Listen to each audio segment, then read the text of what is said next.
Good afternoon, good evening, good morning, যে সময় তোমরা ভিডিও দেখছো তার উপর নির্ভরশীল।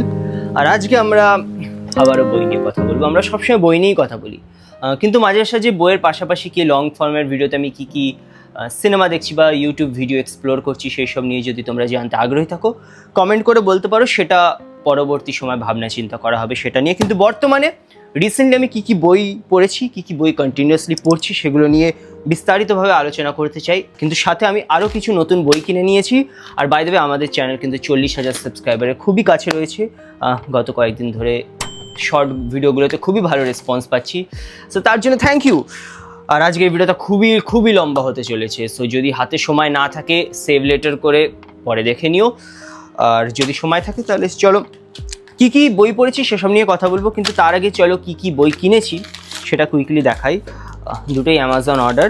আর প্রথম বইটা খুবই বিখ্যাত, এটা হচ্ছে নেভার লাই, ফ্রিডা ম্যাকফ্যাডেনের লেখা। এটা আধুনিক যুগের অন্যতম পপুলার একটা থ্রিলার বই। বইটা কিন্তু বাই দ্য ওয়ে আমি উপহার পেয়েছি, so thank you so much. আর এই বইটা পড়ার জন্য আমি কিন্তু বহুদিন ধরেই খুবই আগ্রহী হয়েছি, কারণ আমি প্রায় 1-2 মাস আগে আমাদের চ্যানেলের রক পেপার সিজার্স বইটার ভিডিও করেছিলাম, অ্যালিস ফিনির লেখা, এবং আমার বড় মাইন্ড ব্লোন হয়ে গেছিলাম। এবং সেখানেও অনেকে এটা কমেন্ট করেছিল যে এই বইটাও কিন্তু খুবই ভালো। তো অফকোর্স পড়বো, এই মাসে হয়তো পড়া হবে না, পরের মাসে পড়বো। আর এর পরের বইটা আমি শিওর পুরো ইন্টারনেট ঘাটলেও এই বইটা খুঁজে পাবে না, আর সেই কারণে আমাদের সাবস্ক্রাইব করা উচিত। বইটার নাম হচ্ছে কাফকা, ওকে। আর রাইটারের নাম নিশিওকা কিয়োদাই। অফকোর্স এটা একটা জাপানিজ নাম, আমি শিওর আমি নামটা ভুল পড়ছি। আসলে ফ্রান্স কাফকার লেখা গল্পগুলোকে এখানে মাঙ্গা আকারে চিত্রায়িত করা হয়েছে। অনেকে আছে যারা তোমরা মাঙ্গা পড়তে খুবই ভালোবাসো, যদি আমি পার্সোনালি সেভাবে মাঙ্গা কিছুই পড়িনি, কারণ খুবই দাম হয় সেগুলোর। কিন্তু এই বইটা আমি জানি না কেন কীভাবে ঘাঁটতে পেয়ে গেছিলাম, এবং এর আর্টওয়ার্কটা এতটাই বিজার এবং র টাইপের। মাঝে মাঝে হয় না কিছু স্বপ্ন যেটার কোনো অর্থ খুঁজে পাওয়া যায় না, মনে হয় যেন কোনো ক্রিস্টোফার নলানের সিনেমায় রয়েছি। এক ডাইমেনশন থেকে আরেক ডাইমেনশনে কীভাবে চলে যাচ্ছি তার সম্পূর্ণটা মনেও থাকে না, এবং যতটুকু মনে থাকে তার বিশেষ কোনো ব্যাখ্যা আমরা খুঁজে পাই না। এই বইটা ঠিক সেরকম একটা বই হতে চলেছে। তো যাই হোক, কী বই কিনেছি সেসব তো এবার সাইডে রাখলাম, কী বই পড়েছি। রিসেন্টলি কিছুদিন আগে আমি আগাথা ক্রিস্টির and then there were none এই নভেলটা পড়ে শেষ করেছি। মানে কেন তাকে কুইন অফ ক্রাইম বলা হয় সেটা এই বইটা পড়লে বোঝা যাবে। আমি তার লেখা আরও অনেক ক্রাইম নভেল আগেও পড়েছি এরকুল পোয়ারট সিরিজের, কিন্তু এটা এরকুল পোয়ারট নেই, এটা একটা ইন্ডিপেন্ডেন্ট টাইপের তোমরা নভেল বলতে পারো। চলো কুইক একটা সিনপসিস দিয়ে দিই। তো ভাবো একটা নির্জন দ্বীপ রয়েছে, সেখানে 10 জনকে আমন্ত্রণ করা হয়েছে, কারণ দ্বীপে একটা বিশাল বড় পোড়ো বাড়ি না, একদম আলিশান বাড়ি রয়েছে। এবং এখানেই শুরুতেই টুইস্ট, আমরা ভাবি যে থ্রিলার গল্প মানে একটা পোড়ো বাড়ি হবে, পরিত্যক্ত, অন্ধকার, মাকড়সা জালে ভরা। এটা তেমন না, দারুণ রয়্যাল বাড়ি তোমরা বলতে পারো। 10 জনকে ইনভাইট করা হয়েছে, এবং সব ক্ষেত্রেই যখন ইনভিটেশন দেওয়া হয়েছে তাদের কোনো একজন পরিচিতের নাম লেখা হয়েছে। আর 10 জনই যখন বাড়িতে আসে তারা দেখতে পারে যে সেই ডাইনিং রুমের টেবিলে 10খানা চীনামাটির পুতুল রাখা রয়েছে। আর কিছুক্ষণ পরেই না কোথা থেকে একটা আওয়াজ ভেসে ওঠে, আকাশবাণীর মতো, এবং সেই বাণীতে এমন একটা মেসেজ থাকে যেটা সেই বাড়িতে উপস্থিত 10 জনের মনকে আশঙ্কিত করে দেয়। আর তারপরেই একজন অজ্ঞান হয়ে ভয় পড়ে যায়, এবং এর কিছুক্ষণ পরেই একজন মারা যায়। এবং তখনই দেখা যায় যে টেবিলে যে 10টা পুতুল ছিল না, ইয়েস, তার সংখ্যা কমে গিয়ে 9টা হয়ে গেছে। আর এরপরই এমন টুইস্ট অ্যান্ড টার্নস রয়েছে যা অ্যান্টিসিপেট করার কোনো উপায় নেই।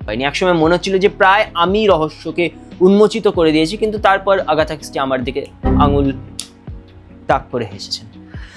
ইটস রিয়েলি গ্রেট, এবং এমন থ্রিল পরিবেশ রাখা হয়েছে না যে তোমার মনে হবে যে প্রত্যেকটা পাতায় এবার একটা কিছু বড় ঘটনা হতে চলেছে। এবং এখানে আগাথা ক্রিস্টির বিশেষত্ব, যদি এই গল্পটার একটা জায়গা আমার একটু লুপ হোল মনে হয়েছে, সেটা না থাকলে আমি এটাকে একদম টু পারফেক্ট বই হিসাবে রেট করতে পারতাম। রিসেন্টলি আরও একটা বই আমি পড়ে শেষ করেছি, সেটা হচ্ছে এই যে সিদ্ধার্থ হারমান হেসে। যারা আমার লং ফর্ম ভিডিও দেখো তারা জানবে যে পুজোর ছুটিতে আমি আসলে গত বছর পুজোর ছুটির আগে আমি বইটা কিনেছিলাম, অনেকদিন ধরে পড়া হচ্ছিল না। ওয়াট আ বুক!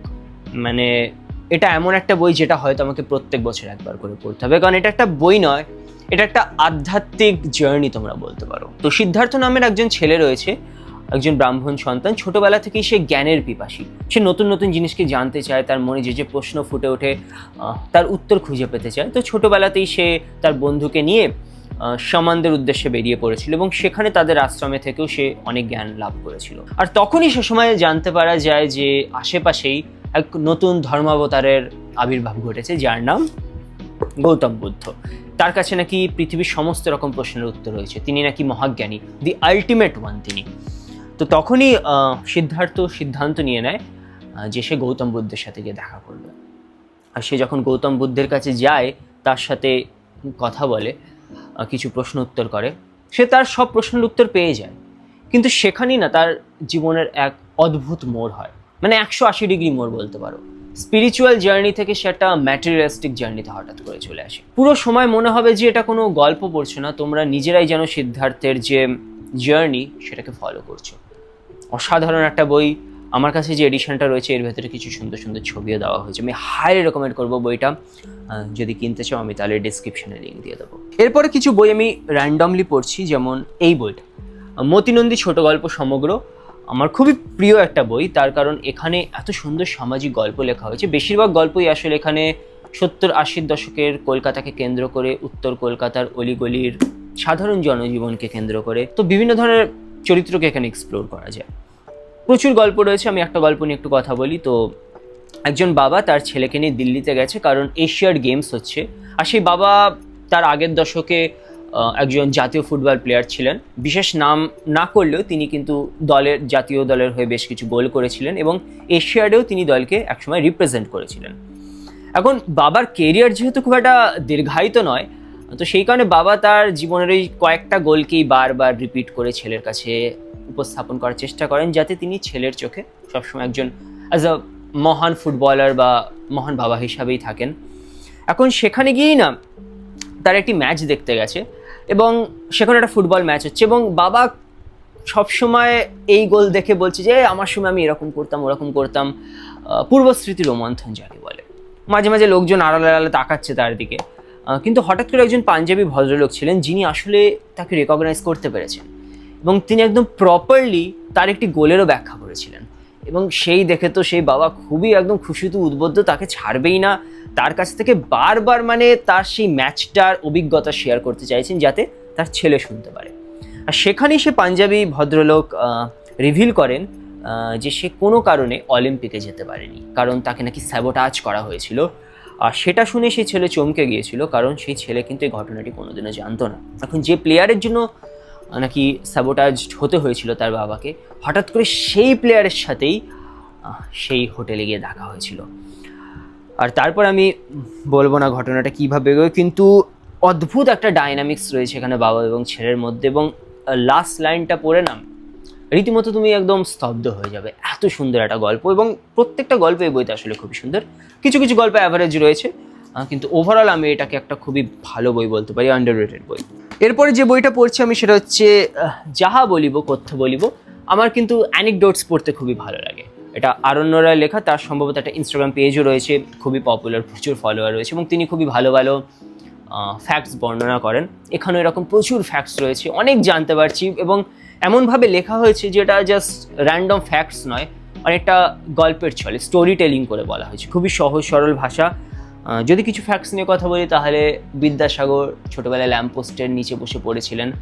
এটা মোস্ট প্রবাবলি একটা মিথ, কারণ বিদ্যাসাগর যখন কিশোর ছিলেন সেই সময় ল্যাম্পপোস্টের সেরকম কোনো চল আসেনি। তখন ওই বাতি জ্বালানো ল্যাম্প ছিল, তেলের প্রদীপওয়ালা, এবং তার আলো কোনোভাবেই রাস্তায় এসে পৌঁছানো সম্ভব না, পড়ার উপযুক্ত তো নয়। এরপরে যে বইটা আমি পড়ছি সেটা হচ্ছে বর্গী এলো দেশে, শান্তনু বসুর লেখা। তোমরা হয়তো জানবে যে এনার লেখায় ফলতা থেকে পলাশী বলে একটি বই রয়েছে, পত্রভারতী থেকে সেই বইটাও আসছে এবং সেটাও খুবই খুবই একটি বিখ্যাত বই।